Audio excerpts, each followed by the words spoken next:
follow. My name is Ilona Kearney.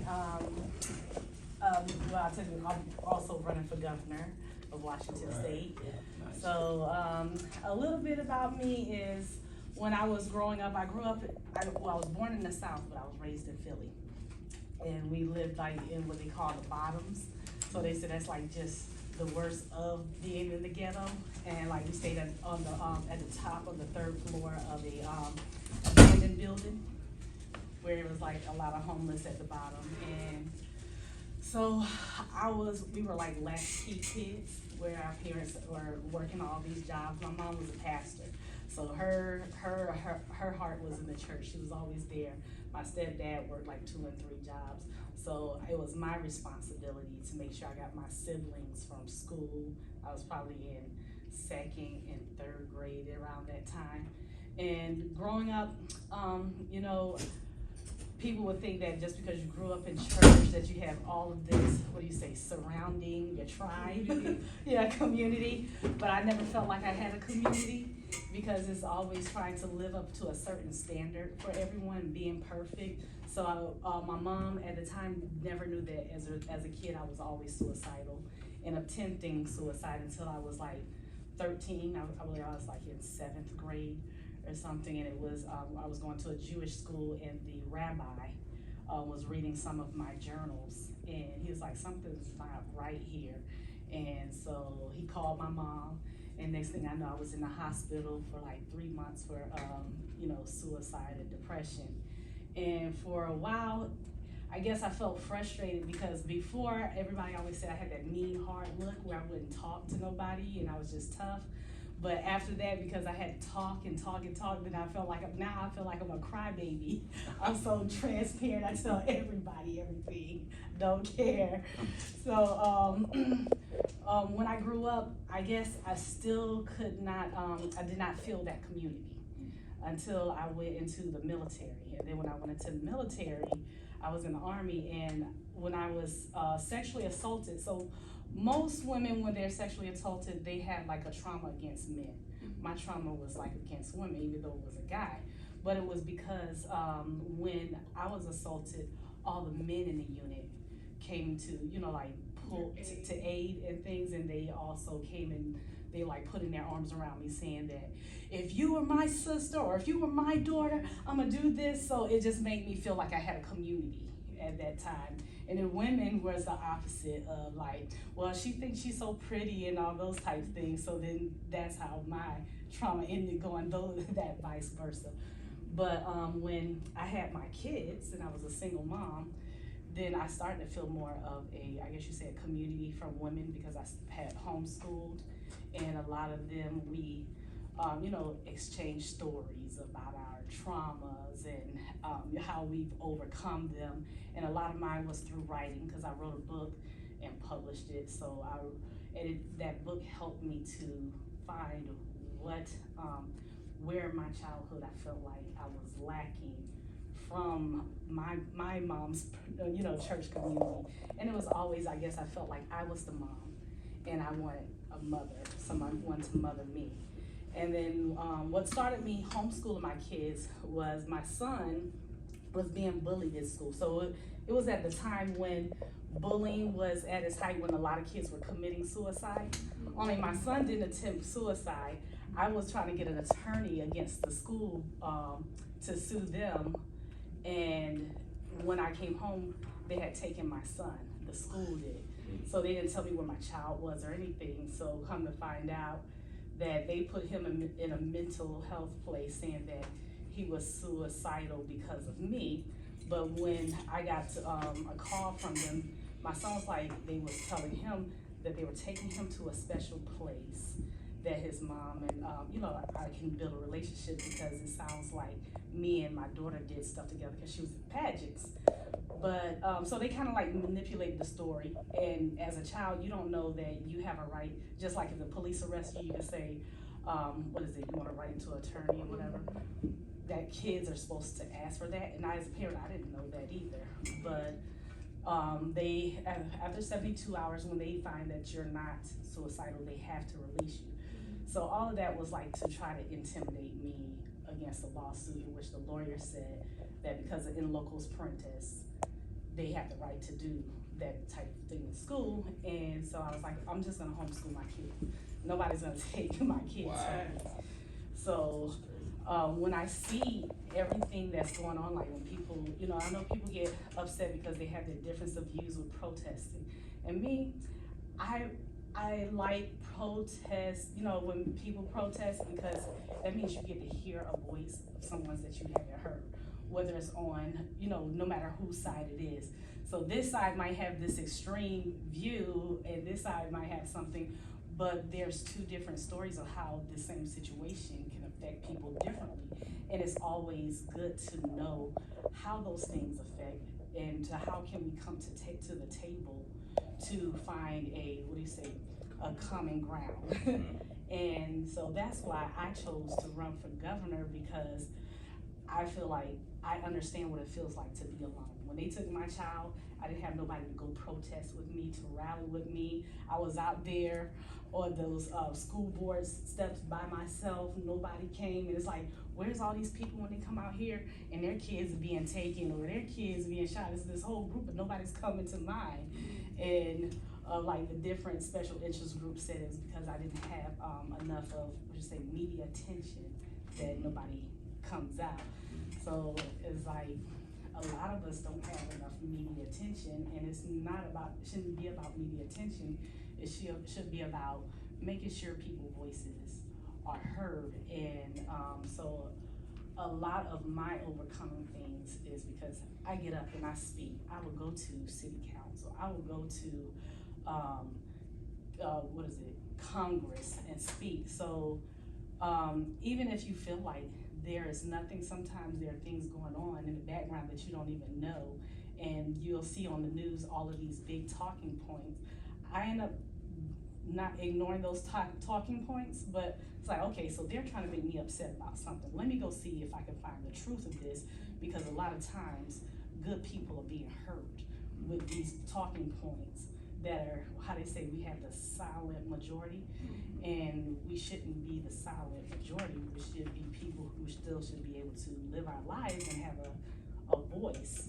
And so, so I've overcome a lot of things. Your Royal Highness. So I've overcome a lot of things, from suicide, depression, abusive relationships, to where I was married to a police officer, and he tried to blow me up in a truck one time, so I had to go into hiding with my kids. And so I'm always grateful for the different programs, and people don't realize that sometimes when they're saying, oh, this program is not necessary, or this program is doing nothing, they don't realize it's protecting other people like myself and other women.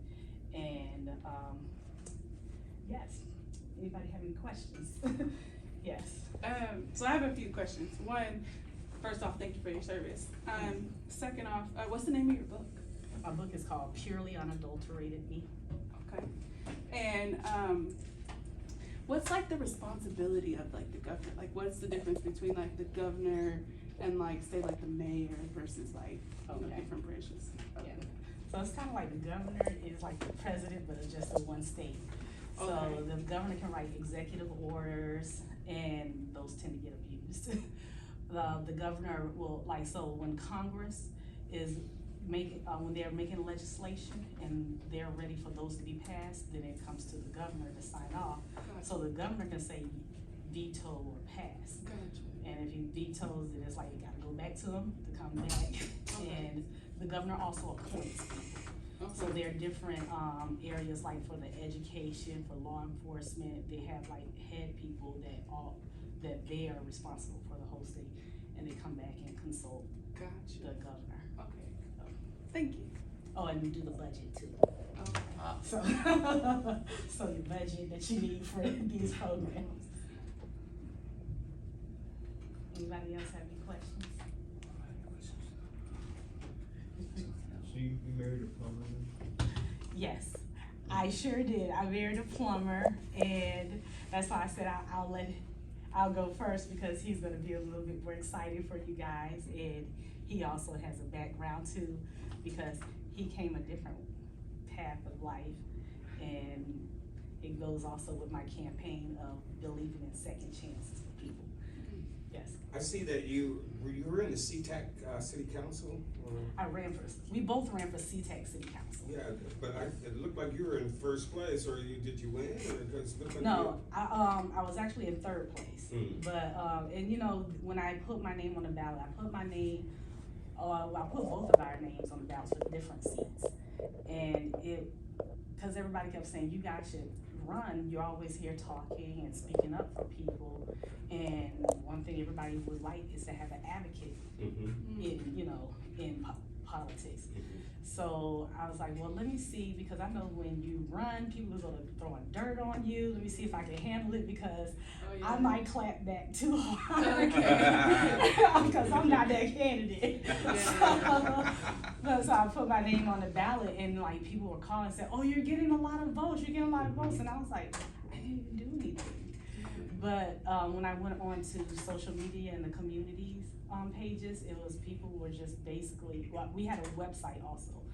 So people were like, we were just tired of career politicians, people who smile in our face and say they're gonna do something. When we see you guys in the community, we know that you're genuine people, we just want real people. So that's why I'm like, okay, well, I'm running for governor, but I'm putting more effort in than a website. Do you have anything like in particular that's like just near and dear to your heart that you want to have like direct change on or whatever, if you could like that? You know, what's near and dear to my heart, because of course all this, I'm gonna have to deal with everything, like homelessness. But what's near and dear to my heart is like my campaign motto is uniting communities and removing labels. So I'm just tired of like when people, campaign to us like our issues is different than the white community. It's like, oh, let's throw slavery in their face and just make them vote for us, but we haven't promised them anything. Or we're gonna say that, you know, that person over here is racist.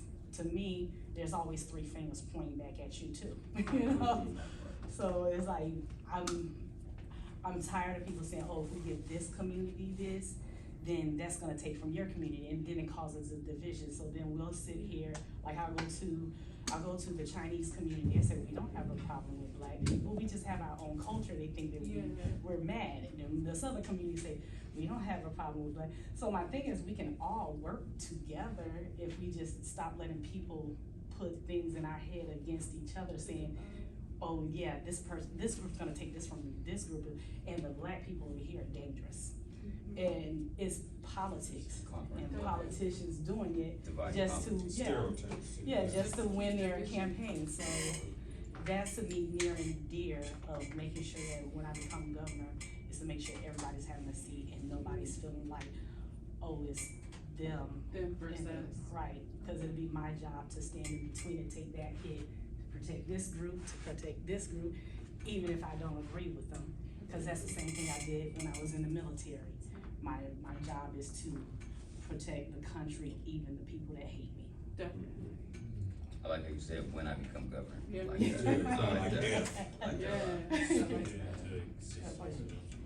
When did you move to Washington, and why did you choose Washington? I moved to Washington back in 2016. My cousin was living here. He got out of the Navy here. And he was like, oh, cousin, move up here. There's a lot of programs for minorities, and we can start a business together. I moved here, bought a house, and he moved back to Florida. So I was like, okay, well, I guess I'm here by myself. But now I'm married, so I'm not by myself. Okay. Yeah. So, how many competitors do you have that's going up against you for governor? Ooh, there's a lot. So last year when I signed up in May of last year, so it was like 4 of us that signed up. But the moment Inslee announced, a whole lot of people, I wanna say, just I glanced because I didn't actually count, maybe 20 have signed up. But I told my husband, I'm estimating 35 people, because last race, it was like 29. And if you would have read the pamphlet, you just saw that everybody that signed up wasn't serious, so it was like reading a comic strip. So it hasn't got down to the part where there's like 2 or 3 people that you're really going up against, cause. Right, so the voting is August, so it's like everybody's gonna be in that pamphlet in August 3rd of next year. And then after that, then it's down to 2. And then So that's the 2024, right? correct, next year. Yeah, because I'm seriously thinking about like being a first time voter and Okay. trying to figure out people's different views and venues Yeah. about what about being part of the problem, being part of the solution instead of yes. the problem. My bad. Yeah. Oh, no, I know what you mean. But you know, because people with the main power to say this or to make something happen aren't really the right people for that position that I feel, because they have no knowledge of what it is to, for one, be a minority, for 2, they didn't they didn't grow up around a variety of people Right, yeah. to where they could only know what somebody says or what some data says to them, or what some statistic Right. studies say to them, instead of being a hands-on person. Yes. That, And that's too been my thing, because when, before, last year, when I signed up to run, I went and interviewed different, politicians, those who have won and those who have lost, and I said, Bruce, why do you think you won, and why do you think you lost?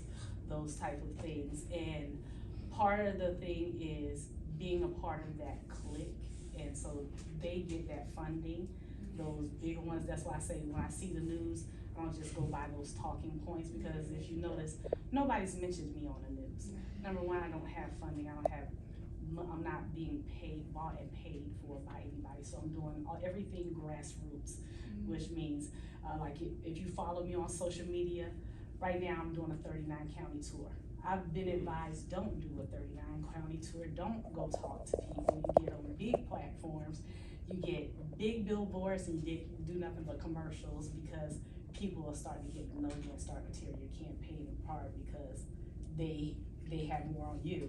But for me, I'm just throwing my own dirt out there. Like, okay, yes, I have had this in my past, I've been suicidal before, and I've overcome that. I'll tell you my own dirt, and I'll tell you my husband's dirt too. I'll let him come and say his own.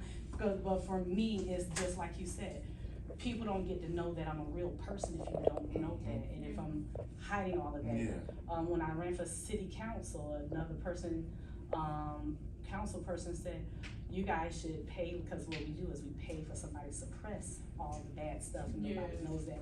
No, I'm not hiding nothing. I'm just gonna be wide open, y'all gonna know me. And we just like everybody else. Yeah. That's a good strategy, I like that. Yeah, so. And a lot of people respect the transparency, because then it shows that you're you don't have an agenda. You're just your only agenda is to do what you're signing up to do, like the job of the governor. As governor, what would you do to address how the underrepresentation of minorities in construction is just so bad?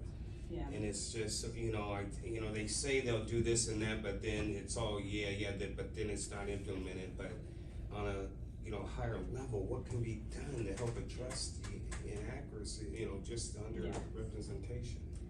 My thing is, I know the governor, he just started this thing called the equity, he has an equity board that he started, and last year was the first year, because I went to that summit. And my thing is, I like the summit idea of having that annually and bringing, people to the table. The only thing I didn't like was that everybody wasn't at the table. And I feel like everybody should be at the table and be represented. When we have like say for instance, city councils and stuff, a lot of people can't make it to those, because it's either when people are working or on the road trying to get home.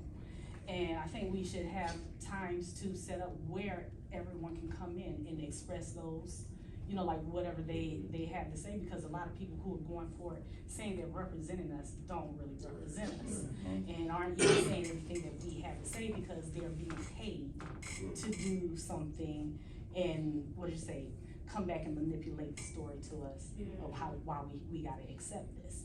And so my thing is to make sure people are being heard and being brought to the table and have those summits where everybody can come to and have that say, as well as also, because I haven't, like what you say, looked at all the things that his equity board does, but I know on the news, from what I saw in the news, they're supposed to be going into the different places to make sure there's more diversity, but it would be also getting with that board to see how they're going about doing it and making sure people are being heard. Because when I talk to, what do you call this, nonprofits that are, how do you say, you got the bigger nonprofits that everybody knows, they get a lot of those money.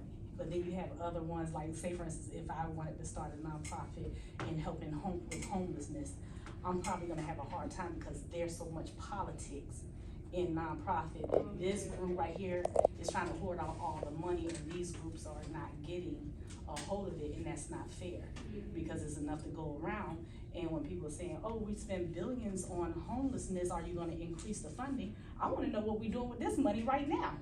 Like we said, raising taxes, but what's going on with this money? And how come these groups aren't getting it?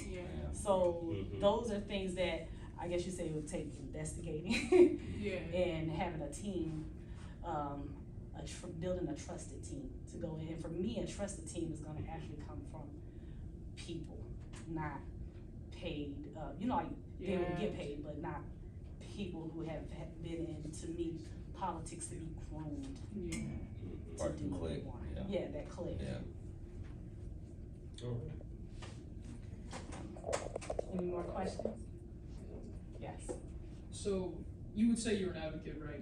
Yes. Not just when it comes to mental health, but in general. Yes. So how would you advocate for people of color in trades, since it's mostly predominantly white? Yeah. And especially just because we're a major part of Washington's infrastructure. Yes. Like I was saying earlier, making sure they have that seat at the table and hiring people too that are right in the community. So, like I said, United Communities Remove Labels. My core values on my page says unity, community, and support. I believe we should be supporting the communities, the skills that are in the community. Stop bringing stuff from outside the communities. You imagine, like, if you're a single parent, because I know moms and dads are single parents nowadays. Single parent, you gotta drive all these hours and sit in the traffic, and then you gotta come home and try to hurry up and get your child, cook, take care of everything. You don't have any energy or time for yourself or time to spend or invest in your family because you're outside of the community. When there's jobs within the community that need to be done, why aren't we just, keeping those things within the community?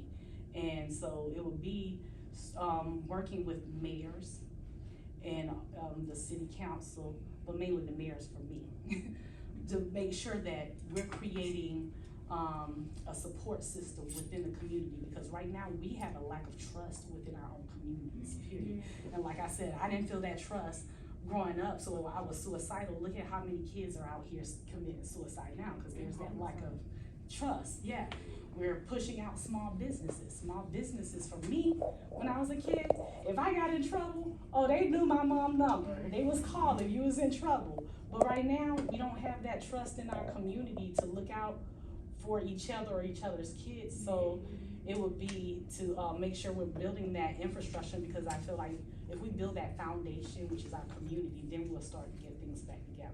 Okay. I have one more question as well.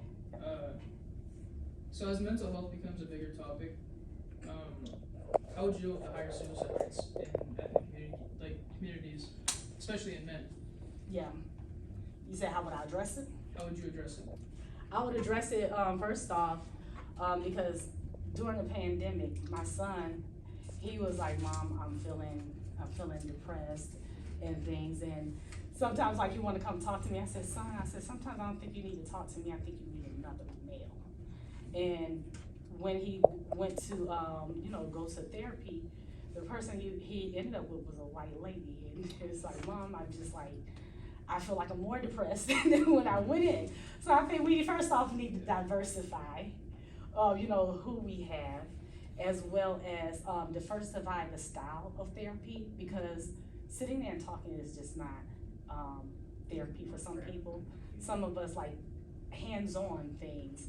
Some of us like, I don't know if you guys ever watched the TV show, Iyanla Vanzant had this show, I think her show was called Second Chance or something, and she would do mental health therapy type things, but it would be with activities like digging this thing out, and it would be a metaphor for whatever that person's emotion is that they. So we all have different styles of healing. Like my style in my book might not be the same, be something for somebody else. So I think that we need to diversify our portfolio of style of therapy, as well as even our young men in school. I think that we should, I know that like somebody like my husband won't be able to go to school because his past, but if we create programs where they can, because they will be able to reach certain groups of youth where they've been there that they can reach. So.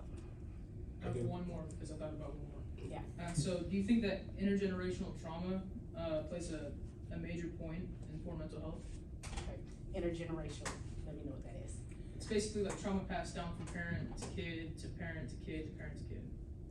Yeah, I think that it plays a role, because my mom couldn't help me out with certain things because the generation she came from, when my mom was little, that was when they were just integrating schools.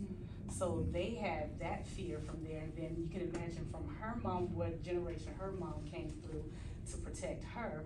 So when she was raising me, like I had did a summer program where I did a theater of arts, and they wanted to take me on Broadway. Well, from my mom, from where they go, oh no, because you might die, they're gonna kill you, this.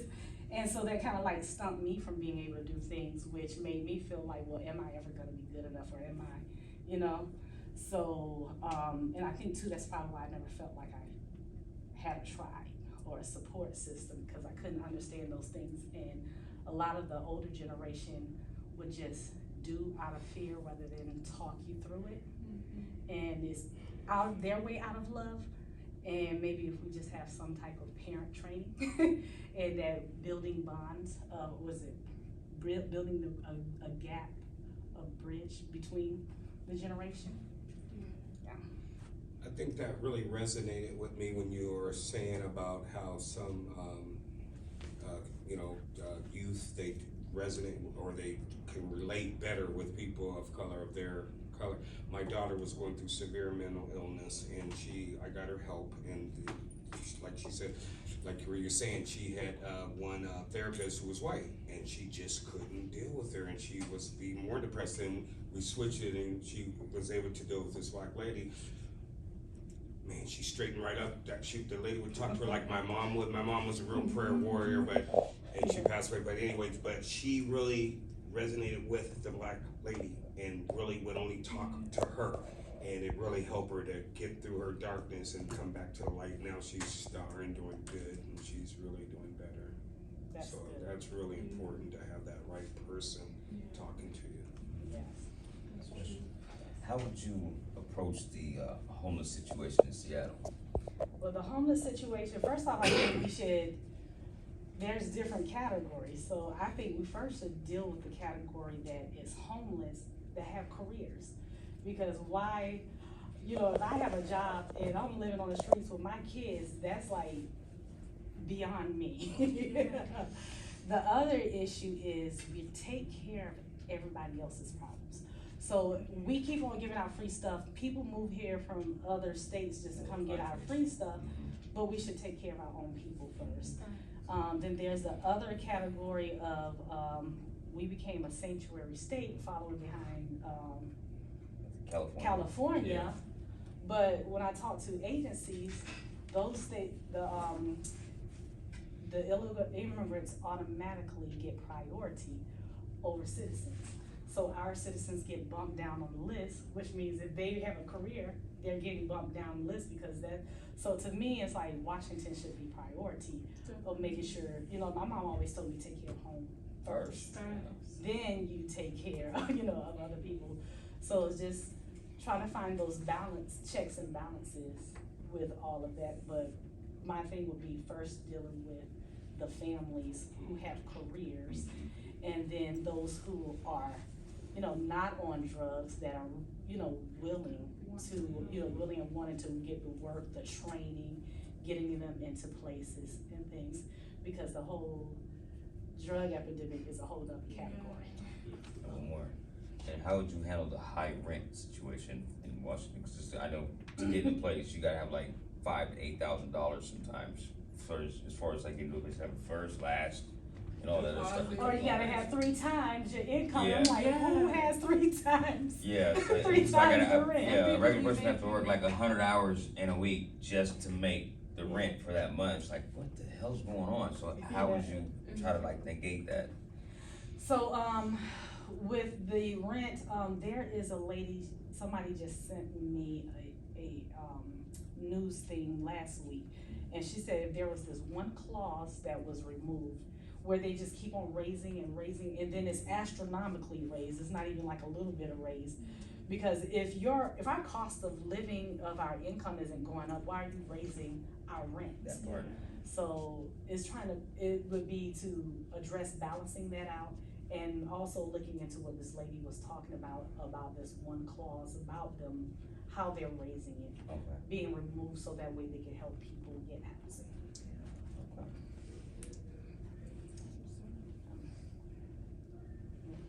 Where do you, I don't understand,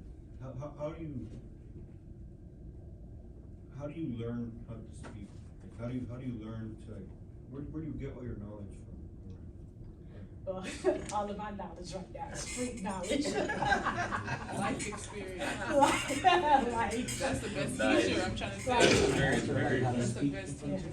Then So- how do you respond, so like, every time you ask a question, that you've had a response? You know, I've had responses because I've been getting out here and meeting and talking to people. So when I meet and talk to people, like when they give me ideas, or they say, oh, and I think that if we had this, and I'm like, that sounds good. It sounds like it makes sense. So let me get out here and put those fillers out to other people and see how that affects someone else. And if somebody say, oh, well, it affects me this kind of way, I say, well, if that affects you like this negatively, how can we keep some of that and bring in what your idea is? So like I said, I wanna make sure everybody has a voice and have a seat at the table to find that common ground. So I get out here and I meet people, I talk to people, and even though like I don't care about everything that's on the news, but I listen to it to find out, how they say it, is that side of the story, and then the truth. So to try to find that happy medium of the truth. But a lot also comes too from life experience, because when you're a latchkey kid and you're raising your brothers and sisters, you learn and you see a lot too in your community. And to me, a lot of people in our community, we have a lot of smarts that people don't recognize us in.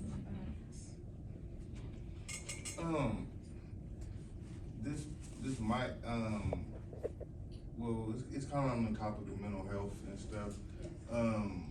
What are your views on, like, I wanna say the police's their use of force on people, and what it does to mental health, and how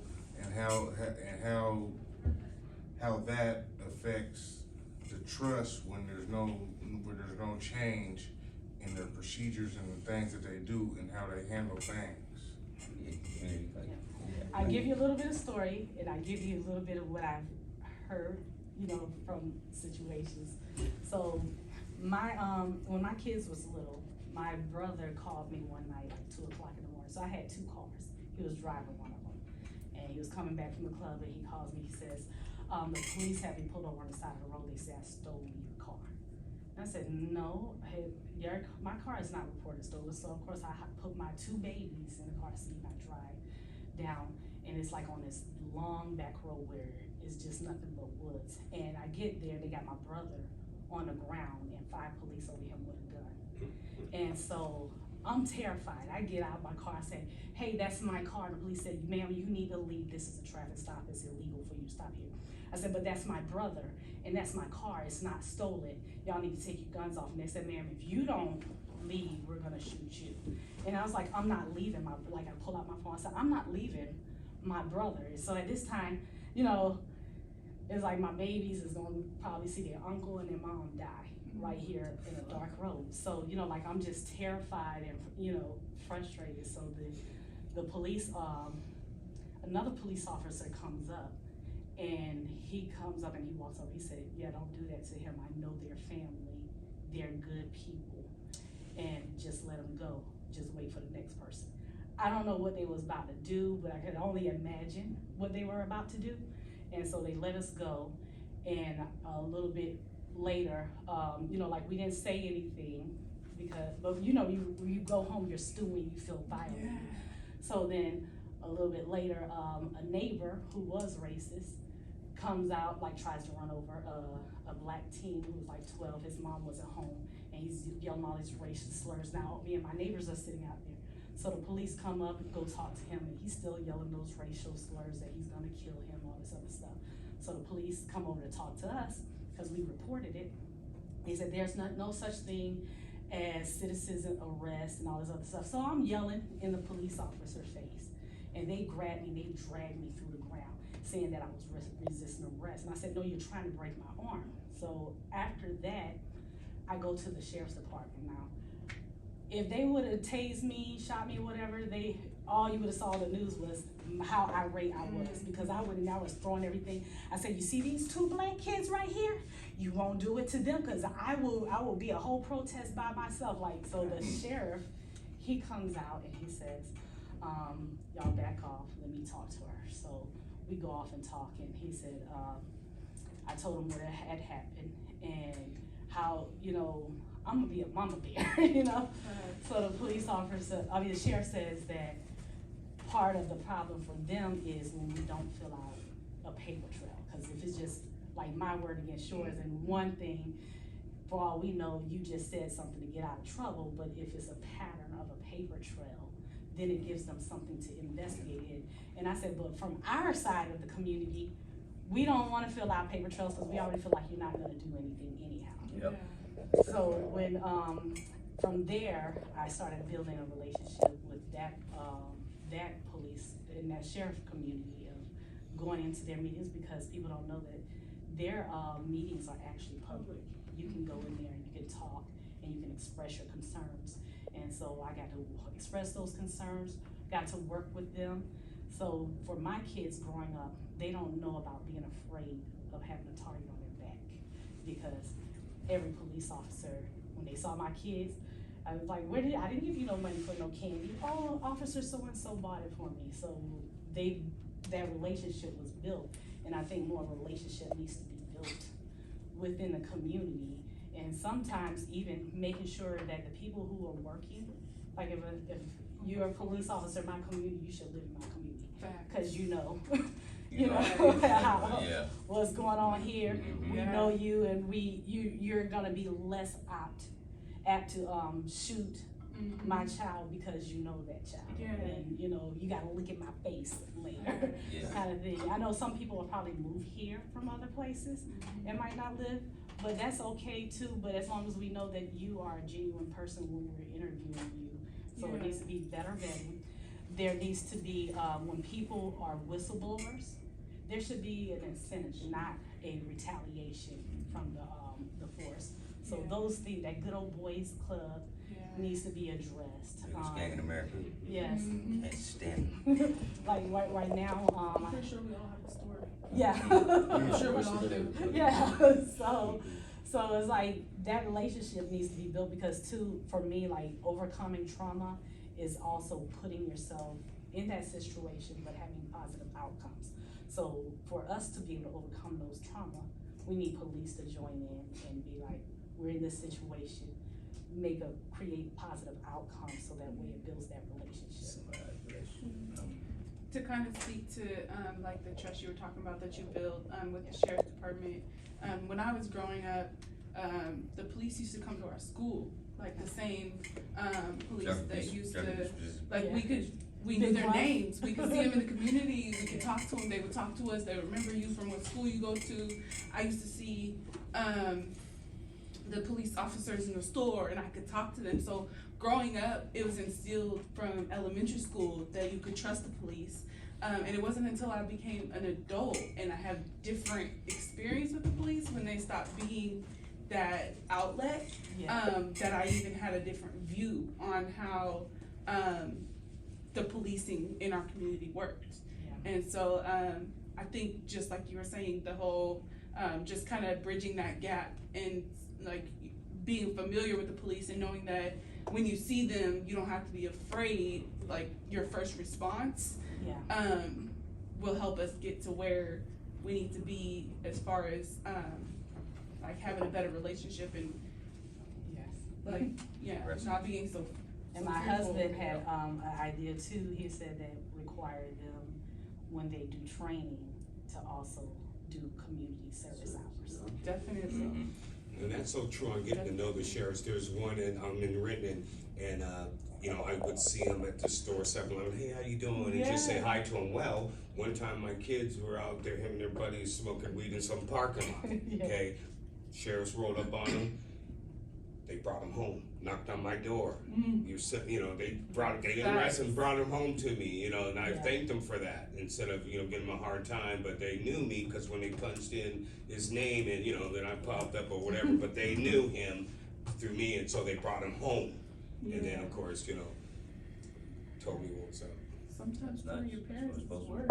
Sometimes that's what they know. I was no nonsense. They brought him home and they got bring my baby home. But I'd rather them do it at the house and out in the street. So then I let them know, they just or don't let me be a part of the discipline. Don't just make that decision on yourself, not being their parent and just going straight to like they're minors. If you're still going like relying on their parents, they're minors. So you shouldn't be as a police officer. Your job is to uphold the law, not to uphold my child. Like, so let me be a part, give me the option as their parent to be a part of the discipline. And that's gonna help them, help the trust, with the community anyway.